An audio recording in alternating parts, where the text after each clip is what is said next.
reporter John Maguire joins us now live from a swimming pool in central London, where the charity is launching its Float to Live campaign this morning. And John, you're going to be able to give us a demonstration there. Morning. Yeah, morning, John. I've been told that the water's not too cold this morning, actually, which is a good thing. But very often the water is cold, and that's one of the big problems. We'll talk about that in just a minute. Just to give you a quick idea of the geography where we are, the River Thames just below, the US Embassy behind us, and as always in central London, a building site just behind, making a racket. It's called Float to Live, this campaign by the RNLI. It's been running for a few years now.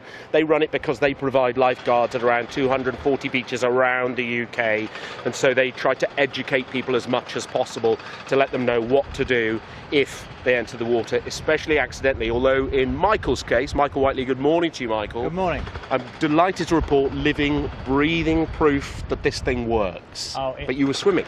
I was swimming. It absolutely does work, and you really feel safe normally, but sometimes you do get into difficulties, and that's where the safety training from the RNLI, the Float to Live, really did absolutely save my life. Because, of course, it's natural to panic. When did it sort of kick in and you thought to yourself, aha, Float to Live, I know what to do here? Yeah, I tried to swim back from out of my depth, but I just wasn't making any progress, and that's where it kicked in. The training I had in October the previous year, Float to Live, it just kicked in. That's what I need to do. Be calm. I waved to my friend I was swimming with and shouted, I'm in trouble. And he called the RNLI. They came out to me, and I was floating to live when they came and saved me. And that would have been a very welcome sight. Oh, it was absolutely amazing. That orange boat coming towards you, it's a fantastic feeling. It was my favourite colour, but it's even more so now. That's why you're wearing the T-shirt today. Oh, I love today. my orange, yes. And you are a good swimmer, you say. You're used to swimming. It's your local beach in Scarborough, yet still you can get caught out. I'm a pretty strong swimmer. You know, I'm in the fast lane at the local pool, but you can get caught out, and that's where you need this. You need techniques. When you're in difficulties, you need to have the best advice and use the best skills. Float to Live was just amazing for me.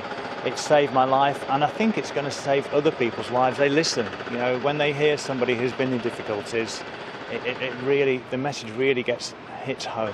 Hits home. All right, Michael. Great to see you this morning for lots of different reasons. Thank you so much. So what we'll do is give you a demonstration of how it works. Cortney is an RNLI lifeguard.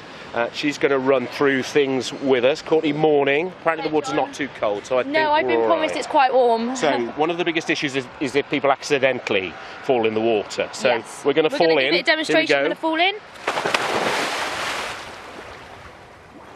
That's it. So what you want to do? So what do I do? Stay nice and calm for me, John. Okay. And I want you to lie on your back and try not to thrash around. Is the main thing. Okay. So stay nice and calm, lie on your back. And then you're going to spread your arms and legs out like a star. And then you're going to lift your chin so your mouth and nose are out of the water and your ears should be under the water. That's it, perfect. I mean, even now, I know it's a controlled environment and I feel very safe in your hands, but even now you do get a sense of sort of thinking, what should I do? Yes, the main thing is, like I said, keep that head back so your mouth and nose out of the water and staying calm. And then if your legs do tend to sink, as a lot of people float differently, make sure you paddle with your arms and legs as well to help you float. So how much? Swallowing too much water. And then how are you supposed to raise the alarm, as it were, if you're on your own in the water? So then, if you wait and catch your breath, stay nice and calm and float to live first. Once you've got the energy, you can then raise one arm and then shout for help. So you can give us a big like wave. That. Yeah, big wave, and then you can shout for help. Only use one arm though, so you don't sink. This water is warm, as I say, but if it's cold, that's one of the big issues, isn't it? That sort of cold water shock. Yes, exactly. And that really causes you to panic.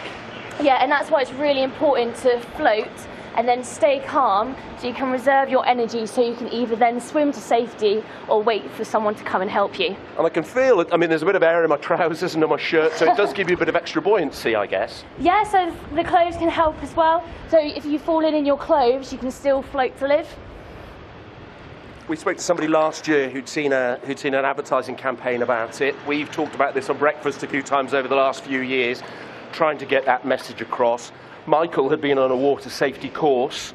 Do you help people? Do you sort of have courses like that to teach people what to do in a situation like this? Yeah, so this is why we're doing our Float to Live campaign. So the TV adverts and teaching people to float to live. We also do our Meet the Lifeguards programme, where we go into schools and teach kids how to float to live as well.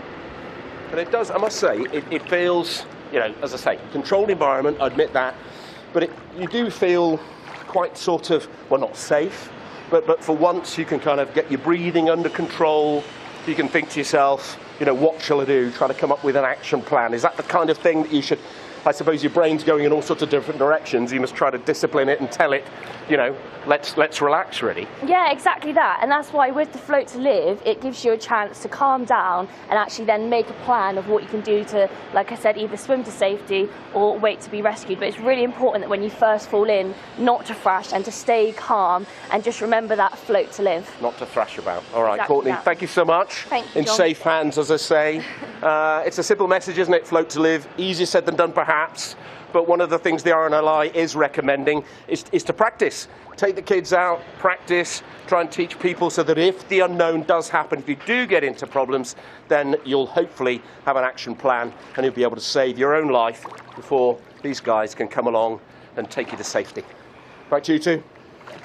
John, I don't think John can hear me. I don't know if he can, but well done. And can I say a particular well done to Cortney, who did the best fall in a swimming pool live on television I've ever seen. And we've had them before on this programme. Such an important message, isn't it? Because kind of instinctively, you'd probably thrash around and panic, but it's just that trying to stay calm and try to float. Yeah, brilliant. Yeah, really, really useful advice. Float to live. John looks like he's finding He's gone. no trouble at all to stay relaxing. calm right now. He's chilled out into it, hasn't he? Great message. And pass that on to anyone, any kids gone to school already or anything like that.